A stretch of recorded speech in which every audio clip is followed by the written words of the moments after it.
Welcome to Nerd HQ, ladies and gentlemen. Welcome. I like this. It's an intimate room, it's small.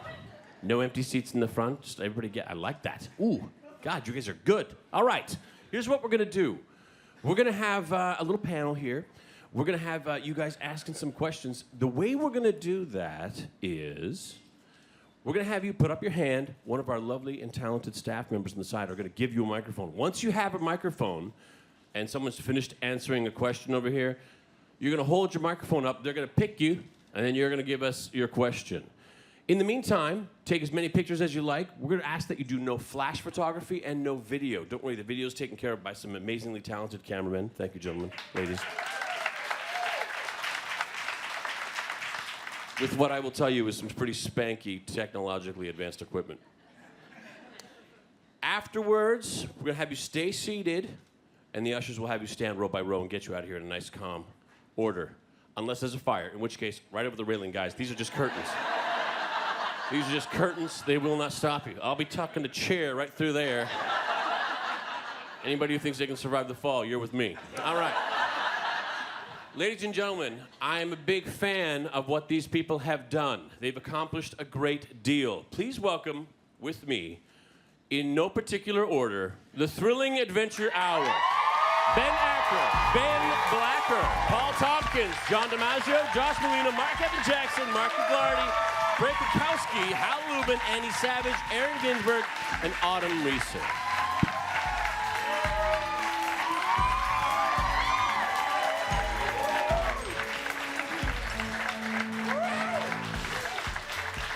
Welcome, you guys. How are you? Great. Great. All of you good? Is this so good? Is this live? Is this live? Good. Okay, yeah. Now, Ben Acker, Ben Blacker, please stand up. Yeah. Or do you want us to go? I'm going to be honest right now. I don't know which one is which. Listen, here we've been I've trying to never get known. I don't want to know. No, we've been trying to get this out there. You can call each of us Ben. We'll respond to it. You don't need to know which is which. We'll keep track. I've kind of learned you're synonymous. Yeah, absolutely. It doesn't matter which one of you I'm talking to. No. All that matters is where I look. There or there. You've created, so some of these people have seen the Thrilling Adventure Hour, yes? Has anybody here only ever heard the Thrilling Adventure Hour? Okay, right? What was it that made you say, you know what we need to do? Old-timey radio show. Whose idea was that? Well, we saw the way that media was going, and we said, backwards is the correct way to do it. No, I mean, we've told the story before, but we wrote a feature screenplay of Sparks, Nevada, Marshall on Mars. We had a bunch of actors over to read it so we could hear it, and the reading was so much fun. As good as the script was, the reading was awesome. The script was really good. Yeah. So we said there must be a way to exploit our friends and get them in front of an audience and have people come out and see this thing. And we love genre stuff. We love space westerns, no offense. And we love, supernatural stuff. And so we were like, it just all kind of made sense to use the radio conceit. And that also makes it easy for the actors, who are all working actors, to come and not have to memorize lines. Or at least easy. What? You guys don't memorize your lines? You're a professional. Well, yeah, I am, but...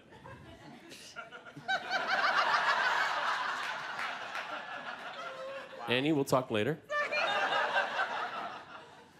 So, you conceived of this unusual idea.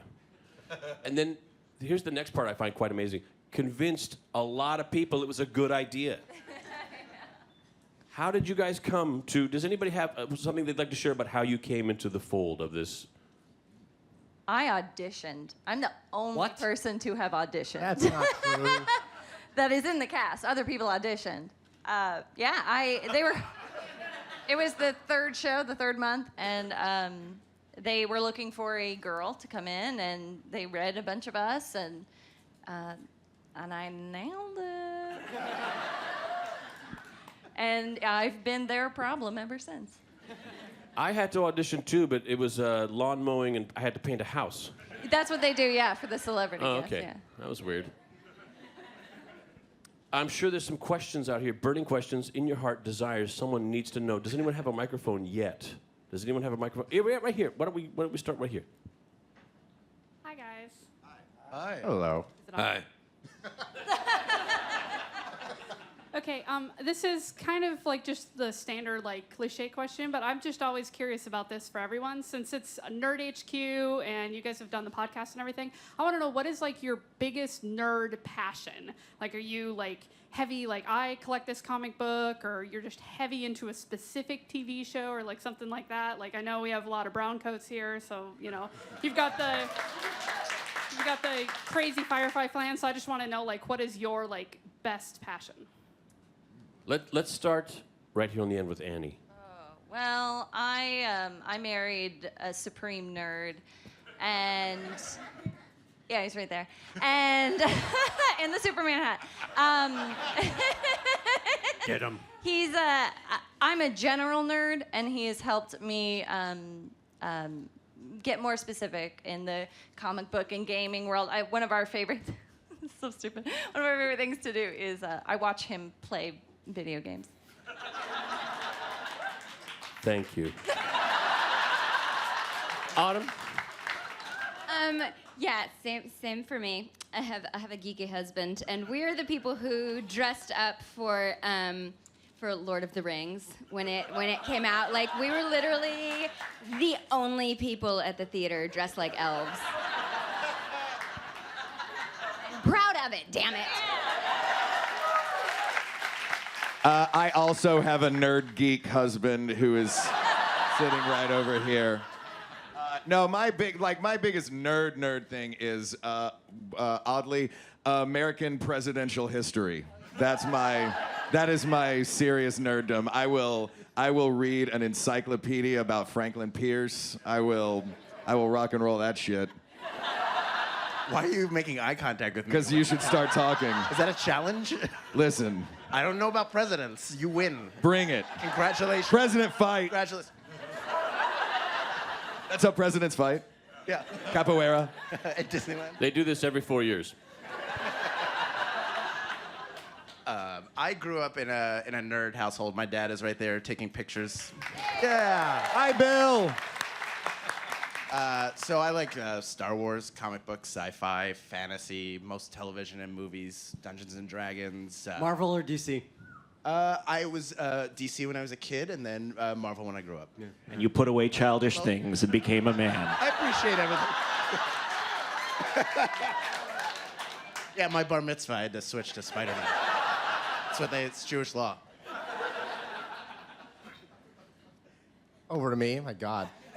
After that, I'm obsessed with Orphan Black right now. I feel like I honestly, I don't know how she didn't get nominated for an Emmy. It seems insane. Can someone get her for our show, please? Yeah, so please put her in touch.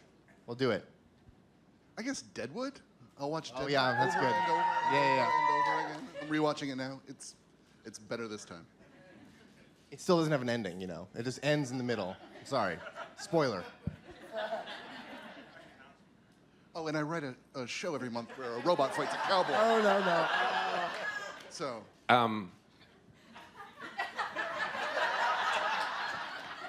Crossword puzzles. Speaking as the actual Paul F. Tompkins, my passions are my mustache, fancy clothing, and the many bow ties of Marc Evan Jackson. As Paul Saborin, substitute Paul F. Tompkins, I am a ridiculous nut for Avatar: The Last Airbender and The Legend of Korra. I can lose an entire day if anything Stargate SG-1 is playing.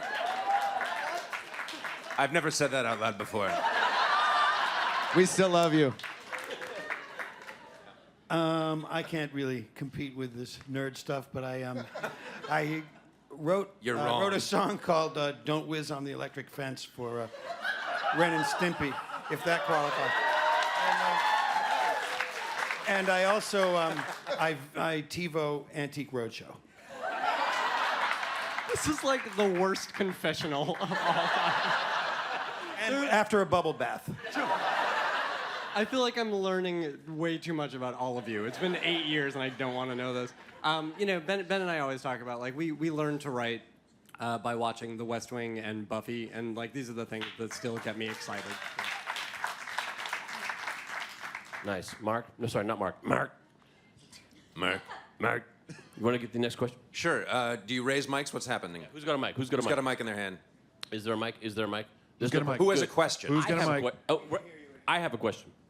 May I? Is this all right? Yes, you in the blue. I'll allow it. Thank you. Thank you.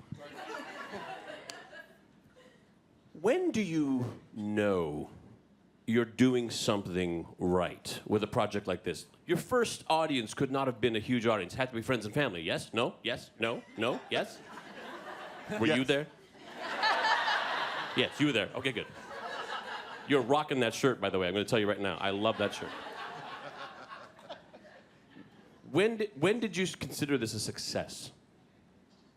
The comic book? 2 days ago, Came right? out yesterday. 2 days ago?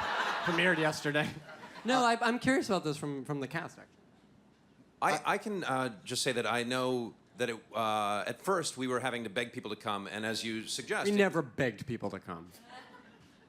we begged people to come, and early on, because as you say, it's an interesting conceit. You have to say, like, oh, it's kind of like an old time. I say to a lot of people, it's like if Garrison Keillor's Prairie Home Companion were cool, which takes time to process. But it wasn't very few months. It was only a few months in before people were like, "Hey, I might come to your show on Saturday," and we were like, "Not unless you have a ticket." Like it, M-Bar is the place that we started it. I think it was 88 seats, yeah, something like that. And Are you counting the ones on the stage when we put people that's true. on the stage? It's a very small place, and we would sell it out very quickly.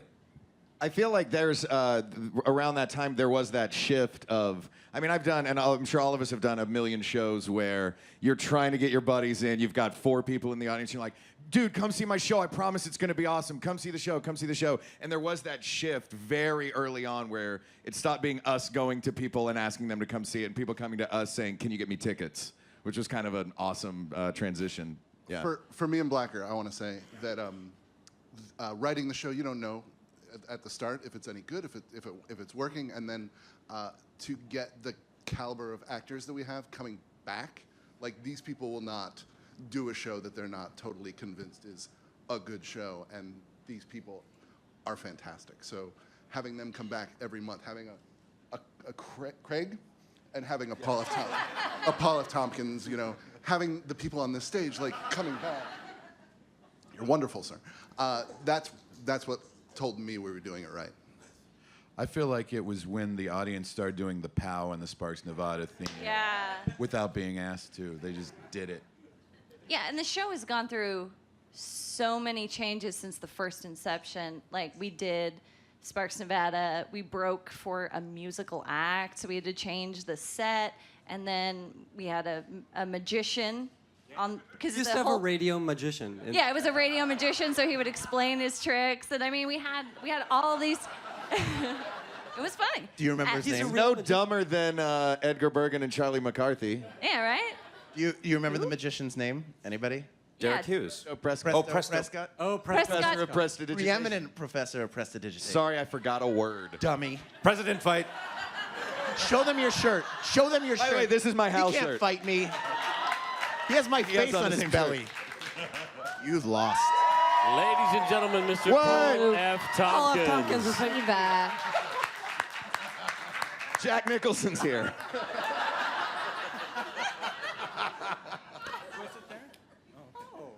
Hi, Paul. Hi, I'm Marc. Hi, all my buddies. Catchphrase. We're gonna have to back up a little bit. Paul missed a couple questions. Paul, you're a geek because what do you geek out about? What do you nerd out about? Man, I guess. Just briefly. Oh, sure. You know what? You've said enough. In the days. Please go. Now, Nathan, how long have you been moderating? You must be exhausted.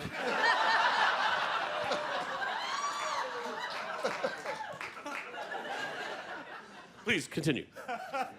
I guess I nerd out about justice.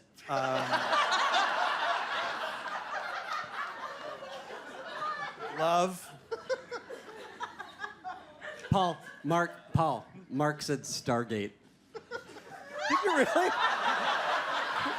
Right? Specifically SG-1. Then he You took don't a want to hear long- about that Atlantis bullshit, right? Correct. That jumped the shark. Whatever happened? Maybe you can answer this question. Whatever happened to Jay Davidson? I don't know who that is. I'm glad you Flying asked. game guy? Yes, he was in the Stargate movie. Oh, right. He was. Sure, big fan.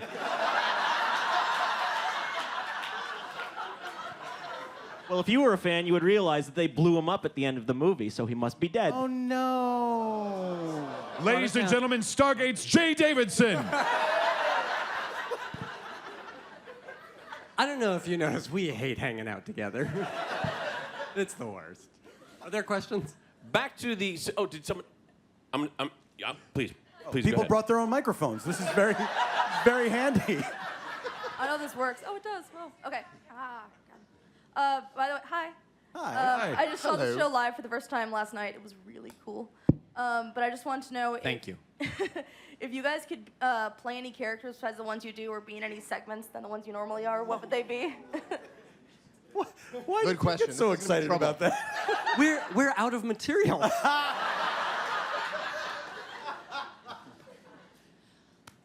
I don't know.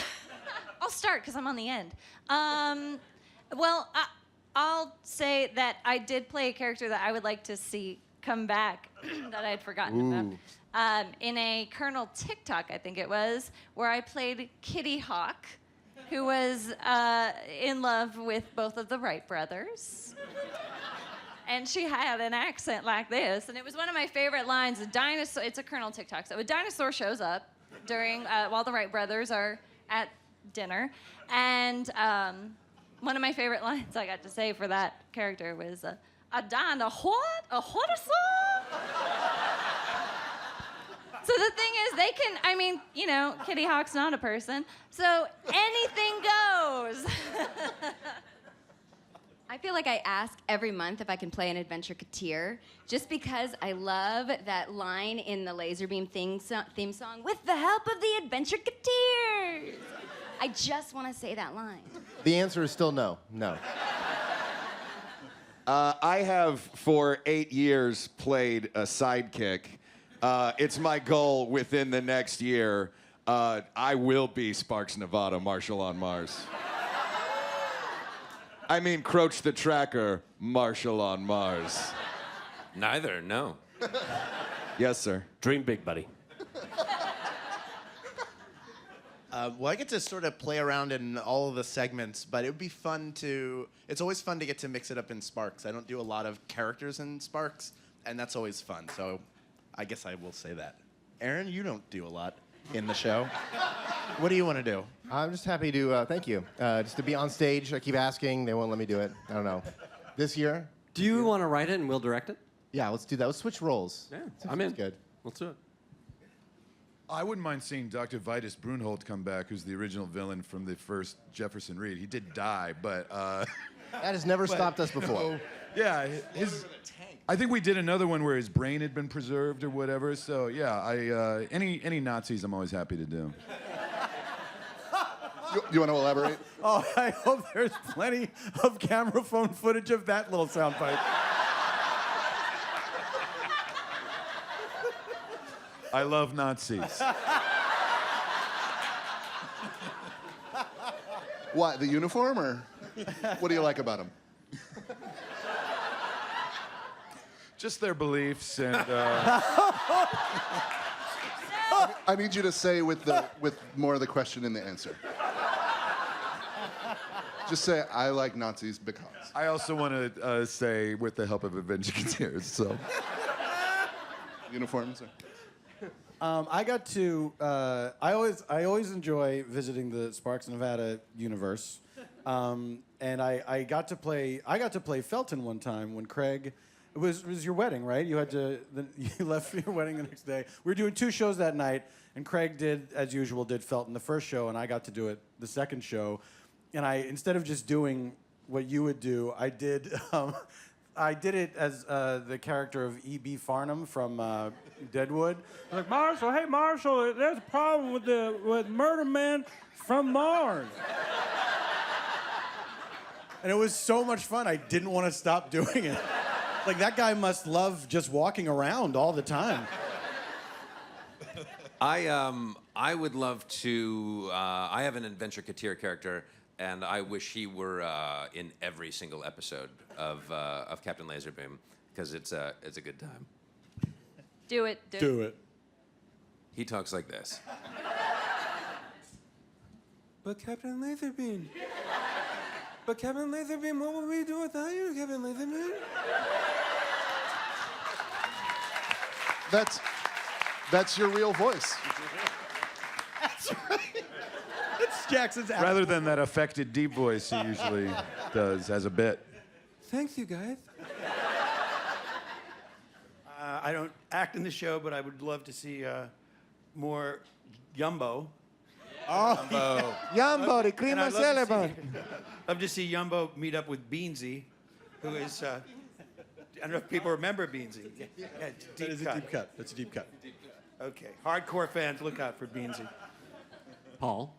What? Do I even count? I would love for there to be another musical episode, and I would love to be. I'm pitching this, I guess, right now. I would love for it to be a Beyond Belief episode, sort of a Buffy Once More with Feeling thing, where suddenly everybody has to burst into song, mainly because I want to see more Paul F. Tompkins singing on stage. And I would like to be the demon that causes it. Oh.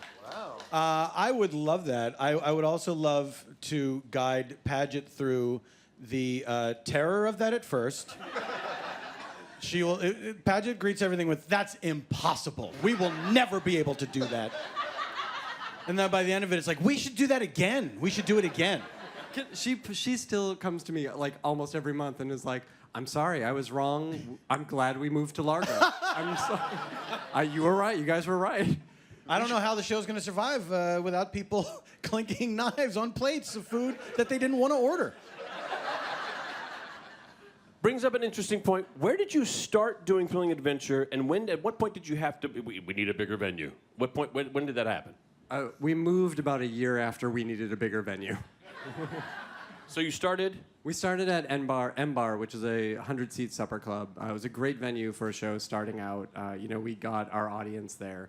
And then, really, thanks to Paul in large part because of his relationship with Largo, he kind of... You're welcome.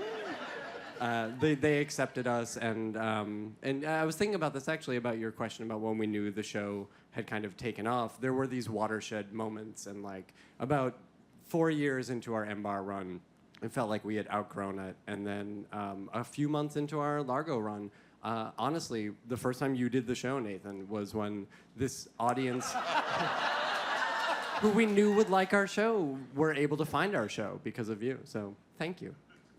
Please. You know who actually sent me an email was, because you're talking about how you get actors to your show, your reputation precedes you. It was Neil Patrick Harris. Very short email. He said, "Thrilling Adventure Hour. You're going to want to do this." That was it. And then, there we go. Does someone else have a microphone out there? Good, because I want to ask more questions. And the following questions, if you don't mind, I hate doing this dance monkey dance, but will you answer in character? You may choose a character. It could be someone else's character, except for mine. Question is, what's next for the Thrilling Adventure Hour? Right now you have a comic book out. Comic book's out. Next, you're doing a Kickstarter thing, I believe, for some kind of... We did the Kickstarter last year, which funded In the comic character. book, In character. a web series. Sparks Nevada. Do Sparks Nevada. I'm being Acker. That's good. It's fair. Nice. Flattering. The web series is well on its way. We screened a teaser at our Comic-Con panel, and you guys liked it, right? It looked good. Yeah, they hadn't seen it before. That was fun. And the concert film will be shooting on October 6th of this year. Those are the big things funded by the Kickstarter. Some of you dress in character. I watched the evolution of the King of Coffee go from whatever you threw on that day to a proper crown. That thing is, if I may say, majestic. I really painted In character, myself please. Oh. Good catch. Heavy hangs the head that wears the crown of coffee.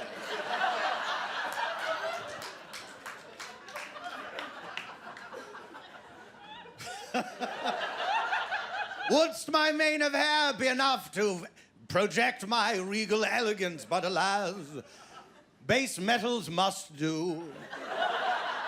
Don't look at me.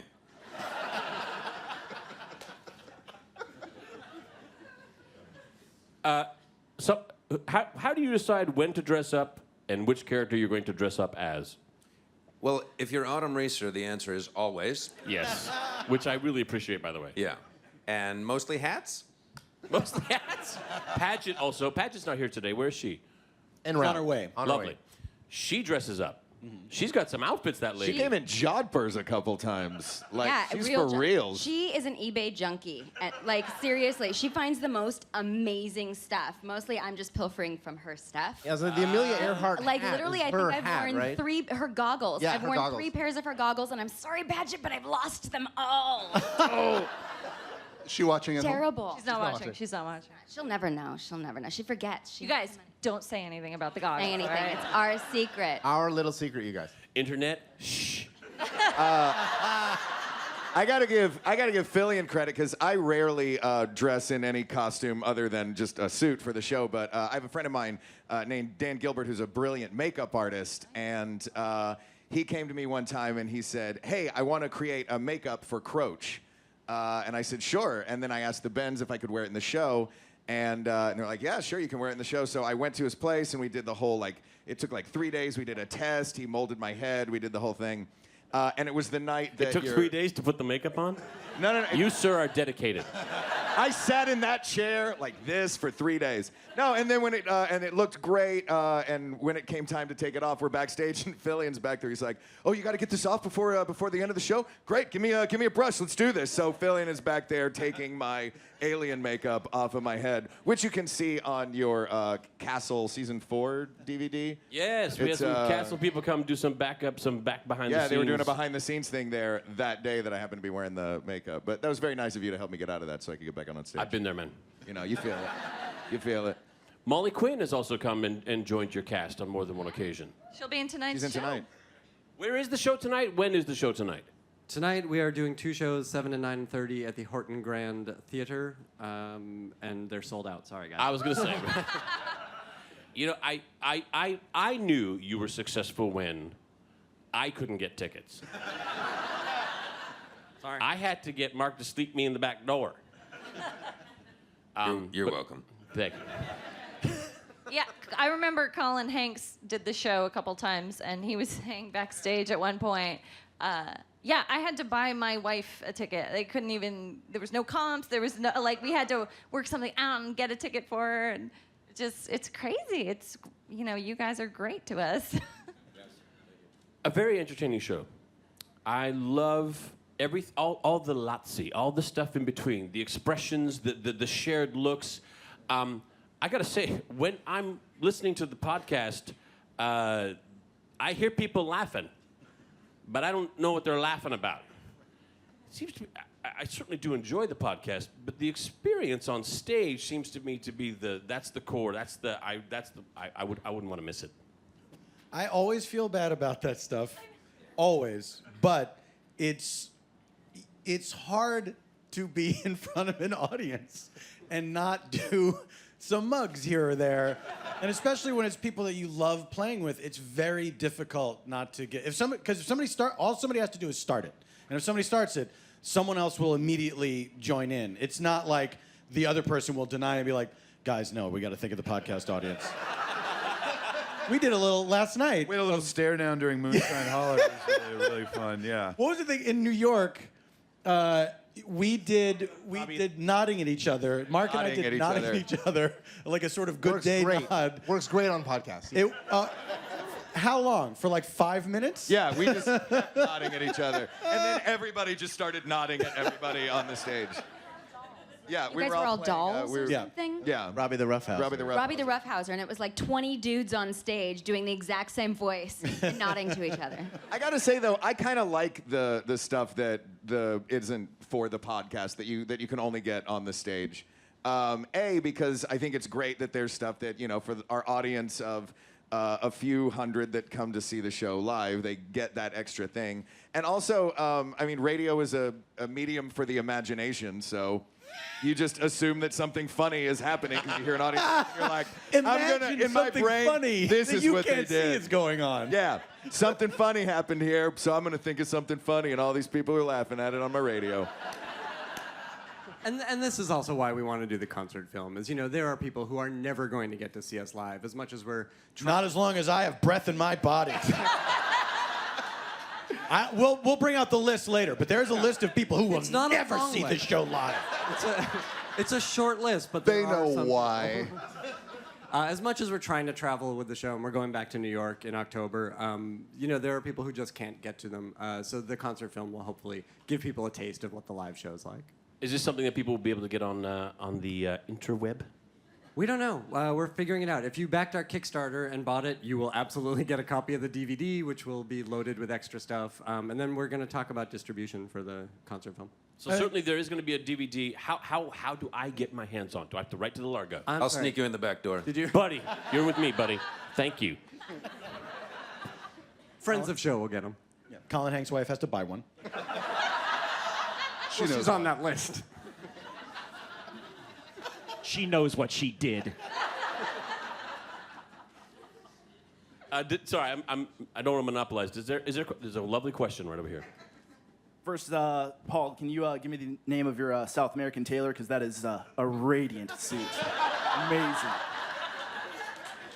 And a question for the panel is, which guests have you had that you're like, man, I'm, no way did I think that we'd be able to get this guy and, or person, and they showed up and you're like, oh, I'm so, giddy on the inside that they agreed to come. Weird Al. Yeah, Weird Al was huge. When Weird Al did the show, everyone backstage turned into their 13-year-old selves. It was amazing. Which is his target demographic. He still looks exactly the same, though. That's it's not right. like you're looking into his eyes trying to find Weird Al Yankovic. No. There he is. He's got an accordion in a home that's aging rapidly. The only other person that I couldn't speak to, I couldn't talk to Weird Al or make eye contact with him. Because he won't allow it. Yeah, he won't allow it. Weird. He punched me in the face. And the other was Billy West, because I'm a huge fan of the voiceover industry, and I've followed him since I was a kid. Yeah, did somebody just Baba Booey this panel? Awesome. Very nice. Stern rules. One of the I think it was the first time that Weird Al did our show, and I was talking to Hal in the wings during rehearsal earlier in the show, and I think Aaron came up to Hal, and Hal was in the middle of telling a story, and Aaron was like, "Hey Hal, would you for this opening number that Weird Al's doing, would you go sing backup with him?" And Hal turned to me and went, like. And I took video of it. I should send it to you, because you were behind him at the Hal mic, what we call the Hal mic, and he was singing, and it was Annie and Hal eventually, wasn't it? And both these two were behind Weird Al, going like. Couldn't believe they had that chance to sing with I'd Weird never Al. been so nervous to sing in my life. Yeah. Standing behind Weird Al. I did a harmony with him, and he turned afterwards, after he finished running through it, and like smiled at me, like, "Oh, that was a good harmony." And I was like,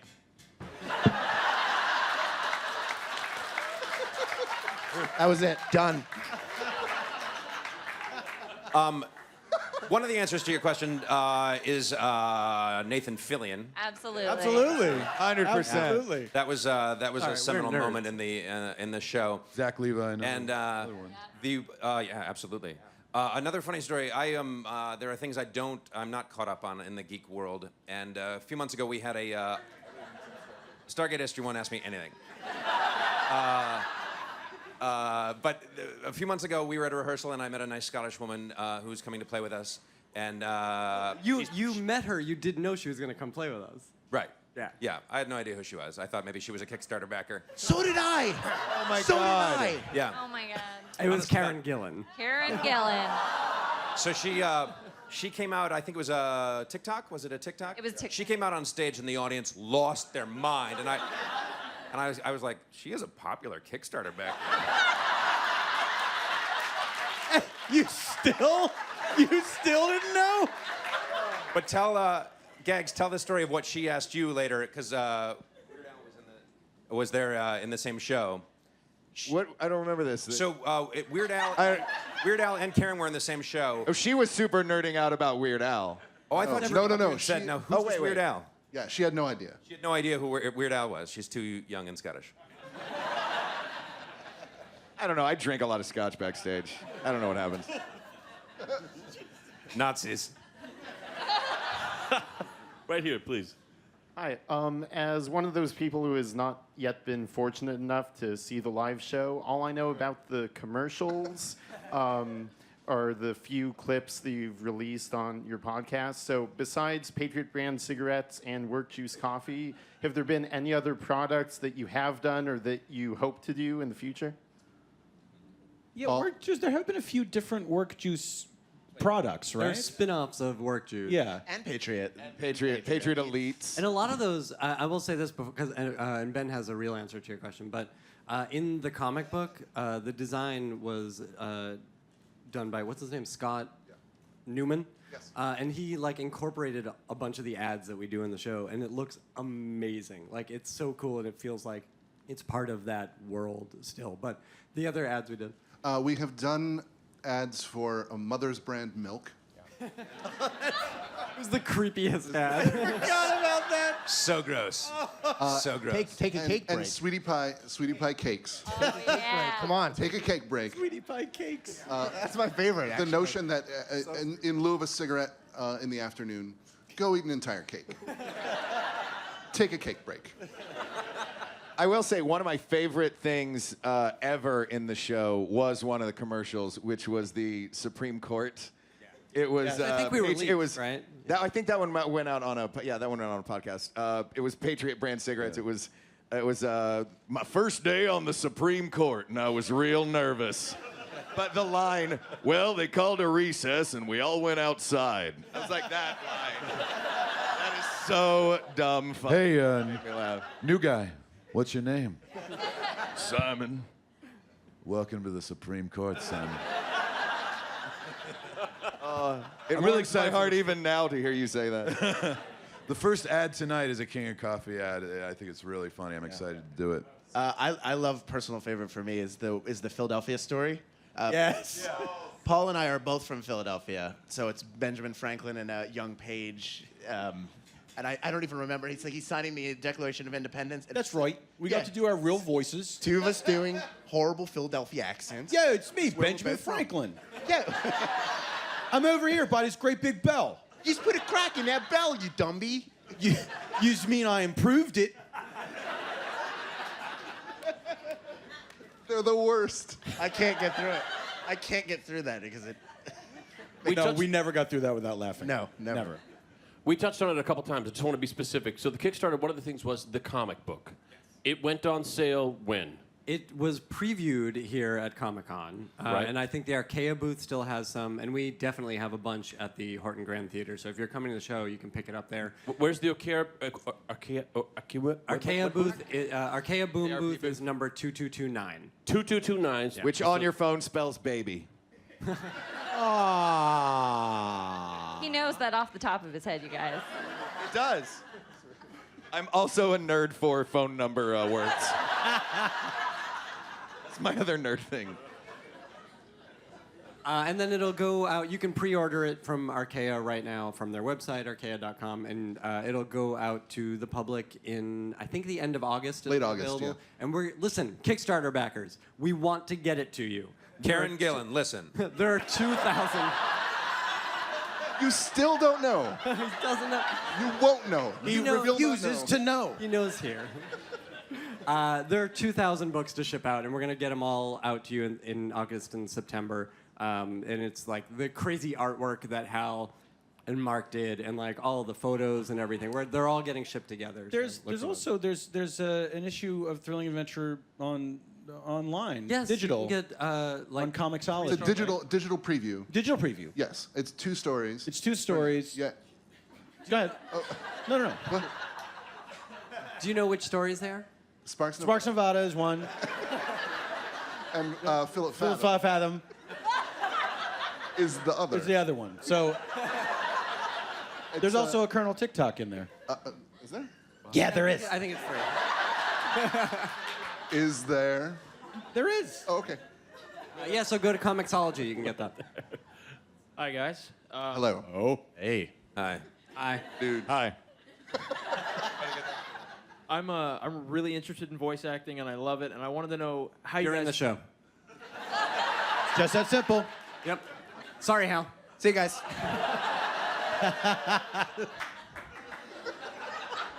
I want to know how you guys come up with voices, and then do you guys have workshop sessions, and then when do you decide to stop changing it, and that you've nailed the voice, and that He that's thinks the way you you're- guys rehearse. Adorable. You know, I run a workshop every weekend, and I run these guys through some drills. And if we all want to try one right now, just... It is a bit of a process. I mean, there are some voices that come right away, and that's obviously it. There's times where I'll see something in a script that's outside of my typical characters that I will ask the guys, do you have something in mind for this? Is there a particular voice or style or something that you want? And then sometimes we'll try different things and see how that works. Sometimes it works very well. Sometimes it doesn't work quite as well as you would have hoped. But yeah, it's definitely an ongoing process. It either is there right away or it takes a couple tries to get it. I feel like, Paul, you're close to giving us Leffingwell. Like you're this, how that voice came to be in our show. Oh, yes. In the Sparks Nevada, I'm from Earth Day Special. I played an omnipotent alien being named K, who was sort of like every one of those characters from Star Trek that wanted to have a world where human beings were his puppets, And so the voice was this voice that I did. There's a history to this voice, which is I did it for Super Ego for a character named Martin Leffingwell, who's the owner of a supermarket. Before that, the voice was a voice that I did at the very end of a sketch that I did with a friend of mine. There was a Twilight Zone spoof where the acting was very grand, and we talk like this, and you have to understand the morality. You don't have the right, like that kind of thing. And then at the end, they give the moral in their own voices. And then my guy had a speech impediment. So I was like, I trust you've learned something from our tale of right and wrong today. And to me, it was hilarious that why wouldn't that guy talk like that all the time if he could? So then I used it for Leffingwell, and then I used it for this guy who loves whimsy. You Earth people are my meat puppets to do as I please.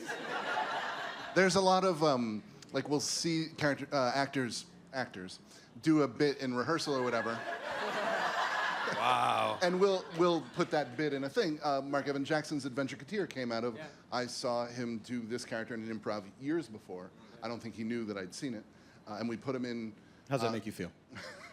I remember you coming to me and going, do your little kid voice. And I was like, I don't have a little kid voice. How dare you, sir? And you were like, yeah, you do. And I was like, do it. And you were like... And I was like, oh, that guy, yeah. Who you thought was an old man until I told you it was a little kid voice. And frequently, Acker and Blacker will just give us a impression of somebody to do, because even though the impression will be bad, it'll be an interesting voice. Like, we were doing something, and as I'm walking out on stage, I went, hey, who's this guy? And he goes, Robert Mitchum. I went, all right, and we went on stage. And then, Oh, do your Robert Mitchum, Ben Chapman. Okay, well, that was how that started, though. He originally, we did this noir thing called Tales from the Black Lagoon.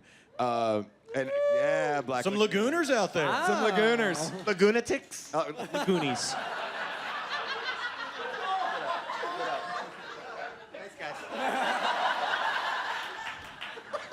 And that was the first time he'd used Robert Mitchum. So it was a lot of talking like this, but it was very noir, and I thought that was a little on the nose for noir. So I changed it, and I made him talk like this after that. And I was like, what's the exact opposite of what the film noir thing sounds like?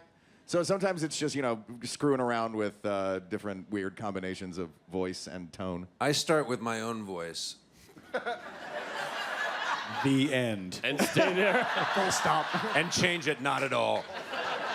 As a fan of the podcast, I have to say, as much as I love all of you, my favorite non-regular voice is Craig's adventureketeer, Kevin. Oh, yeah. Patrick, excuse me, Patrick. We would never. That's too contemporary a name. Can we hear a little bit of it? Paul, you want to hear what it sounds like? Come laser beam. Come laser beam. My dad's in prison. What was the direction that we gave you that got you to that character? Well, I think I was doing more of a generic kid voice, and then after the first run, Acker was like, fatter. Those are the notes that we get. It's fatter. The So dumber. Dorothy Parker, the dumbest. Like, just these quick little. But what did I tell you last night about your moonshine character? You said, oh, what did you say? It It's was- like Dorothy Parker, but not as dumb. Right. So there's a scale of dumbness. Yeah, it's like, and I knew exactly what you wanted. Like, that's You the nailed it. It scariest was so part. funny. It was like, yes. Okay. Do your Dorothy We got another Parker. microphone down here.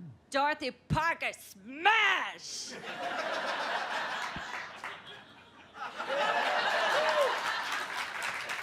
Annie out. No, you good? They just get to about here, and then they go back to their chairs. Okay. Oh, there's a microphone. Oh, wait. Oh, No! You don't want to pull that one off. It will blow up. Do we have a question over here? Who's got a microphone? Who's got it?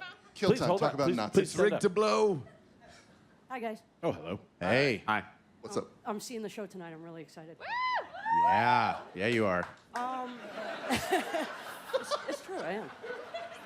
But I wanted to know, y'all started off in such an intimate setting, and it kind of allowed creative juices to flow and maintain control of things. And as projects come down the pike and it gets bigger, is there a fear that it might lose its face or lose its personality as it becomes closer to the mainstream? And yeah, you guys don't have a lot of personality to go around. Jackson? No. No, I will say this.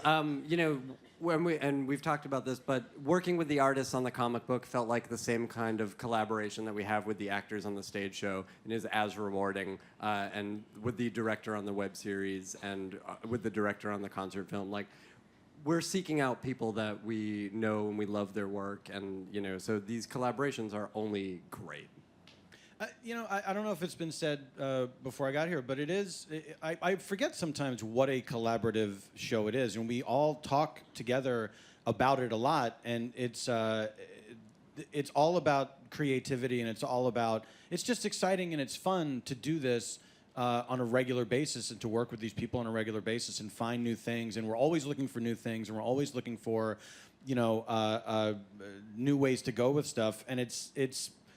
After all this time, it has not ceased to be an exciting, fun thing that feels new every time. Like, it never feels like, I don't want to do this one again or whatever. It's always fun, and I think it's what keeps it fresh is that it is an open conversation month after month after month, and it's I look forward to it like nothing else in my life, and I'm very grateful to have this experience. I feel the same way. Yeah. Me too. 100%.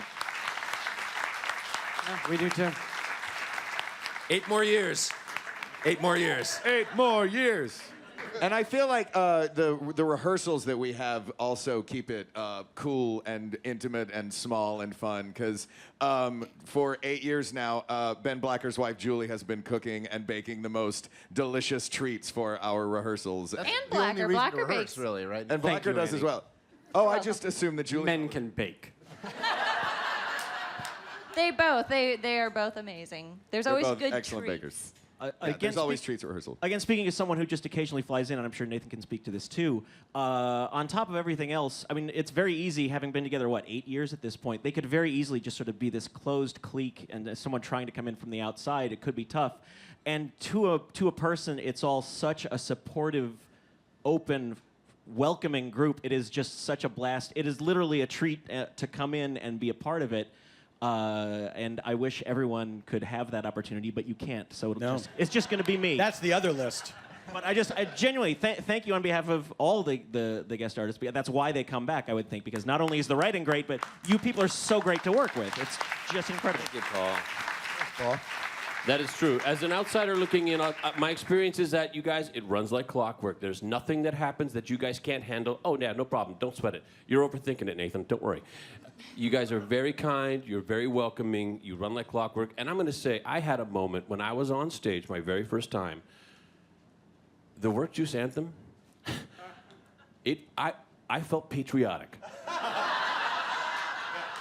That's Andy. The music, flawless for these shows. Thank you very much for doing that. How do you wrangle those guys? What's that little process? Andy Paley. Well, I feel like Paul was saying, it's really easy to do this. It's even though it's getting more popular and it's getting bigger, it's like the process that I go through with these guys has not changed that much. It's just kind of like they'll say we need a song about this, that, or the other thing, and I'll come up with something, show it to them, and then we kind of finish it off together, and I get whatever musicians that they'll allow me to have, and we rehearse as much as we can, and then we perform the songs, and it seems to be working out. Yeah, I mean, he gets musicians who come in like the morning of, have no idea what the show is, and they nail it like every time. The band is unbelievable. We would not be the show that we are if we didn't have Andy Paley and the Andy Paley Orchestra behind us. And we should also add, as long as we're handing out accolades, the reason the show runs like clockwork is because of Aaron Ginsburg. Aaron Ginsburg. I hold the watch. Keep the clock going.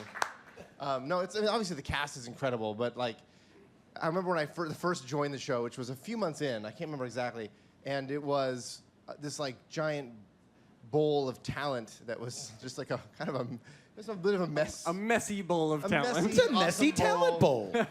Industry standard messy talent bowl. Messy talent. One of the problems I think maybe was the bar was like 4 feet from the stage, right?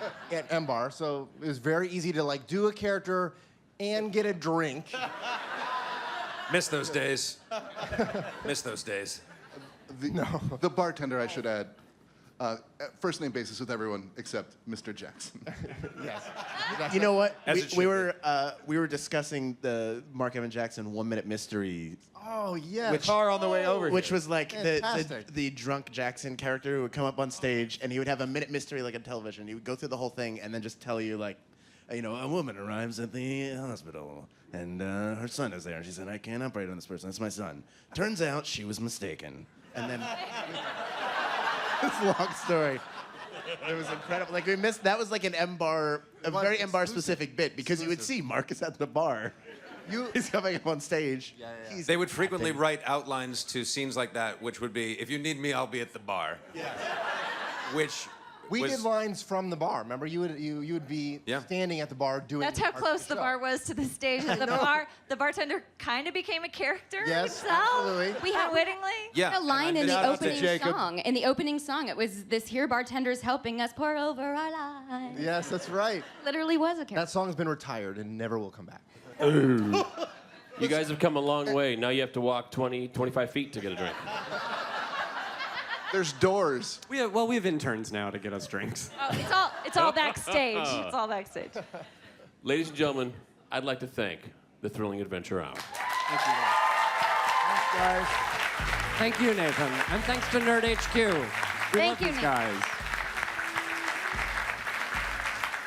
Thank you very much, folks. Stay seated. Our ushers will have you stand and leave in an orderly fashion. Unless there's a fire, in which case, you know the plan. I think they want to do a group picture up here. Great, yeah.